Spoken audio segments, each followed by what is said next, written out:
برادران اسلام، دروس سابقہ میں ہم سیدہ عائشہ صدیقہ رضی اللہ تعالی عنہ کے بارے میں کچھ معلومات جو ہیں وہ پیش کی تھی۔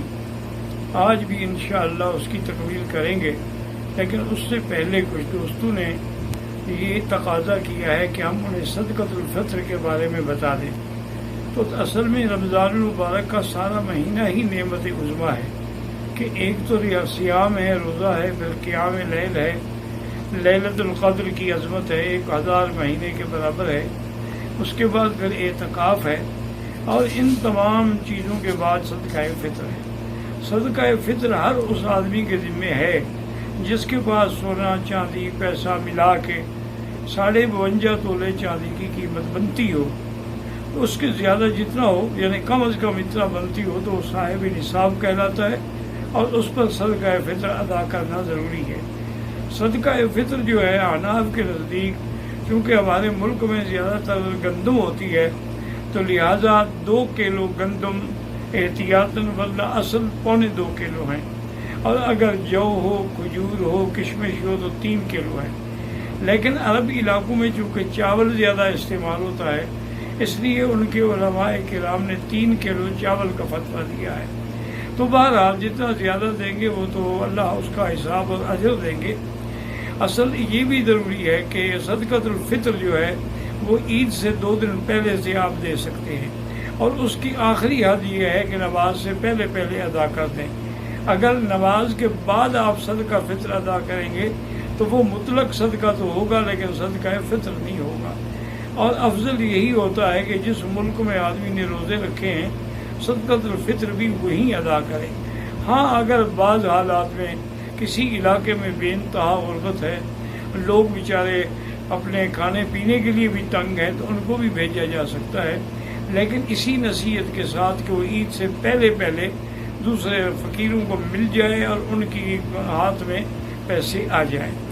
باقی علماء کہتے ہیں کہ بھی آدمی زیادہ بہتر یہ ہے کہ جنس دے، چاول دے، گندم دے، جو دے۔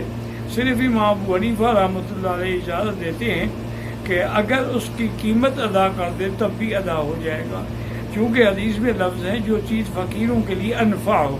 تو آج کل فقیر کو اگر ہم گندم ہی دیتے چلے گئے، اس کے بعد 50 کلو گندم ہوگی، وہ بیچارہ کیا کرے گا؟ وہ جا کے ٹکے کے بھاؤ بیچ دے گا، نقصان بھی اٹھائے گا۔ اس لیے اگر اس کو پیسے دے دیے گئے، یا ایک آدمی کو تاخیر ہو گئی، اب وہ نماز پڑھنے کے لیے جا رہا ہے، تو اب وہ گندم اٹھا کے تو نہیں پھر سکتا۔ اس لیے اگر راستے میں چلتے بھی فقیروں کو اس نے نماز سے پہلے صدقہ دے دیا، تو صدقہ فطر جو ہے وہ ادا ہو جائے گا۔ اللہ تبارک و تعالی ہر مسلمان کو صدقہ فطر ادا کرنے کی توفیق عطا فرمائے۔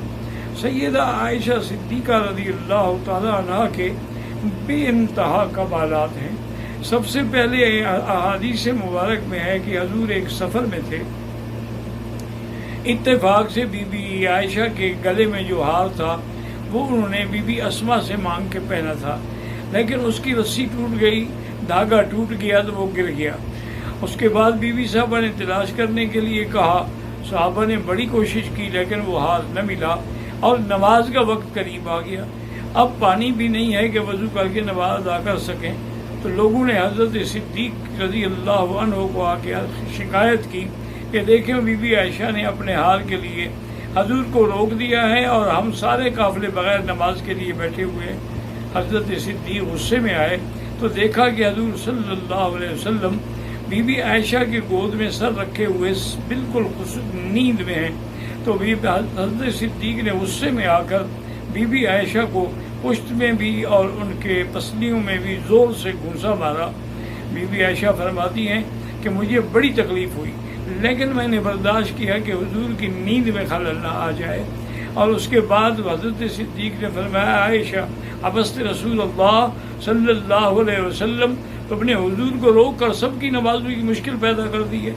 ابھی یہ باتیں چل رہی تھیں کہ اللہ تعالیٰ نے جبریل علیہ السلام کو بھیجا کہ مجھے سیدہ عائشہ کے بارے میں، چاہے اس کا باپ بھی اس کو مارے، وہ گوارا نہیں ہے، لہذا ہم اپنی شریعت کے احکام میں نرمی کرتے ہیں کہ فَإِن لَّمْ تَجِدُوا مَاءً فَتَيَمَّمُوا صَعِيدًا طَيِّبًا، اگر پانی نہ ہو تو تیمم کر کے بھی نماز پڑھ سکتے ہو۔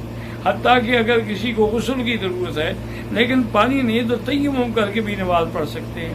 جب تیمم کا حکم آیا تمام صحابہ مبارک دے رہے ہیں کہ یا آل ابی بکر یہ تمہاری کوئی پہلی برکت نہیں ہے، کئی برکات ہیں، لیکن اس سے تو قیامت تک امت کے لیے ایک راحت ملی ہے، اور اس کا سبب جو ہے وہ بی بی عائشہ صدیقہ رضی اللہ عنہا۔ اور اب بھی سبب فرماتی ہیں کہ جب ہم نے اونٹ کو اٹھایا تو اللہ کی شان یہ ہے کہ وہ اونٹ کے نیچے پڑا ہوا تھا تو ہاتھ بھی مل گیا، لیکن اللہ نے تیمم کا حکم بھی جاری فرما دیا۔ اسی طریقے سے دوسرا مسئلہ ہے، اس کو کہتے ہیں مسئلہ ایلا۔ ایلا کا معنی ہوتا ہے کہ کوئی آدمی قسم کھا لے کہ بھی میں 1 مہینے تک اپنی بیوی سے بات نہیں کروں گا۔ تو حضور صلی اللہ علیہ وسلم سے کچھ بیویوں نے، ازواج مطہرات نے مطالبہ کیا کہ حضور ہمارے خرچ میں اضافہ کیا جائے، ہمیں زیادہ دیا جائے، اس سے ہمارا گزارا نہیں ہوتا۔ اصل میں ازواج مطہرات جو ہیں بڑی سخی تھی، جو بھی ان کو ملتا وہ خیرات کر دیتی ہیں، پھر حضور سے تقاضا کرتی۔ تو حضور صلی اللہ علیہ وسلم کو یہ بات ناگوار گزری، اور حضور نے فرمایا کہ 1 مہینے تک میں کسی بیوی سے بات نہیں کروں گا، اور ایک بالا خانے میں تشریف لے گئے اور وہیں جا کر آپ نے وہ پورا 1 مہینہ گزارا۔ اب حضرت عمر فرماتے ہیں کہ میں گھر میں آیا اور میں نے آ کے اپنی بیٹی سے کہا کہ حفصہ یہ کیا ہے، میں نے سنا ہے کہ حضور نے طلاق دے دی ہے۔ انہوں نے کہا عمر تم کیوں جھگڑتے ہو، یہ خامند اور بیوی کا معاملہ ہے، تم درمیان میں کیوں دخل دیتے ہو؟ حضور نے ہمیں طلاق نہیں دی ہے بلکہ نہ بولنے کی قسم کھائی ہے۔ حضرت عمر فرماتے ہیں کہ میں آیا، میں والا خانے کے نیچے کھڑے ہو کے میں نے خادم سے کہا کہ اجازت مانگو، لیکن حضور نے اجازت نہیں دی۔ دوبارہ میں نے اذن مانگا، حضور نے اجازت نہیں دی۔ تیسری دفعہ میں نے زور سے آواز کے ساتھ اذن مانگا، حضور پاک میری آواز سن کے پہچان گئے اور فرمایا کہ عمر کو اوپر آنے دو۔ حضرت عمر فرماتے ہیں کہ جب میں آپ کے بالا خانے میں پہنچا تو میں نے دیکھا کہ اللہ کا نبی ایک عام چٹائی پہ لیٹا ہوا ہے، اور گھر کے اندر کیا ایک مشکیزہ رکھا ہوا ہے اور کوئی جائیداد ہی نہیں ہے۔ تو میرے آنسو نکل آئے۔ میں نے کہا یا رسول اللہ، کیسر و کسریٰ کی طاقت کو اور دولت کو دیکھیں، اور آپ تو دین و دنیا کے بادشاہ ہیں، لیکن آپ کا یہ عالم ہے۔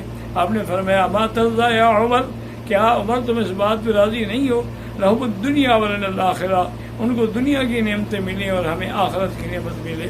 اور اس کے بعد حضرت عمر رضی اللہ تعالیٰ کہتی ہیں کہ میں نے دیکھا کہ حضور چونکہ بڑے اداس ہیں، میں نے کہا کوئی ایسی بات کروں جس سے حضور خوش ہو جائے۔ میں نے کہا یا رسول اللہ، عورتوں کو تو آپ نے سر پہ چڑھا دیا ہے نا، ورنہ ہم قریش کو بالکل لکڑی کی طرح سیدھا کر کے رکھتے تھے، آپ نے ان کو اتنا ہمارے سروں میں بٹھا دیا ہے کہ اب ہر بات کا مقابلہ کرتی ہیں اور جواب دیتی ہیں۔ حضور صلی اللہ علیہ وسلم مسکرا اٹھے۔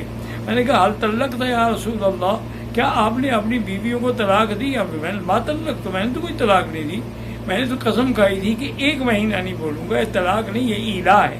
تو حضرت عمر کہتے ہیں میں خوش ہو گیا، اور میں نے خوش ہو کے نعرہ بلند کیا اللہ اکبر کا، تاکہ صحابہ جو مسجد نبی میں بیٹھے ہوئے رو رہے تھے کہ ہمارے ماؤں کو طلاق ہو گئی ہے، وہ بھی خوش ہو جائیں۔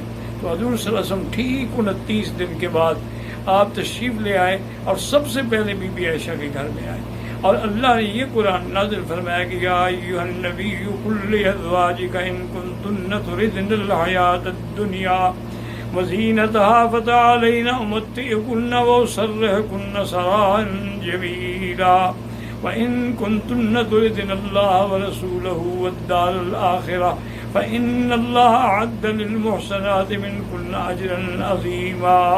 حضور بی بی عائشہ کہتی ہے یا رسول اللہ، میں تو انگلیوں پہ گن رہی ہوں، آج تو 29 کا دن ہے، آپ نے تو پورے مہینے کی قسم کھائی تھی۔